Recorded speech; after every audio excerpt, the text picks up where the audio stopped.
এই মেয়ে, বেরিয়ে যাও এখান থেকে। এই পোশাক পরে কেউ মন্দিরে আসে? এটা কি ধরনের অসভ্যতামি? আপনি আমাকে ধাক্কা দিলেন কেন? যে পোশাক তুমি পরে এসছো এটা মন্দিরে আসার পোশাক নয়।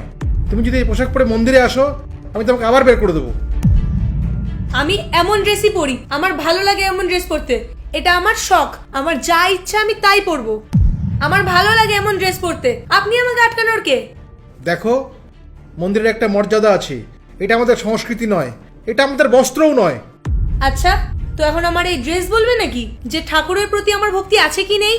দেখো, তোমার যা মনে হয় তুমি তাই করতে পারো, কিন্তু এমন পোশাক পরে আমি মন্দিরে ঢুকতে দেবো না। আমি এই ড্রেস পরেই আসবো, আমার যা ইচ্ছা আমি তাই পরে আসবো। আপনি আমাকে বলার কে? যদি পরারই হয় এই পোশাক তুমি মন্দিরের বাইরে গিয়ে পড়তে পারো। মন্দিরে আসার তো একটা নিয়ম আছে। দেখুন, এই মন্দিরটা আপনি কিনে রাখেননি, এটা সোসাইটির মন্দির। আর আপনি যদি আমাকে আটকানোর চেষ্টা করেন না, তাহলে আপনি নিজেও জানেন না আপনার সাথে কি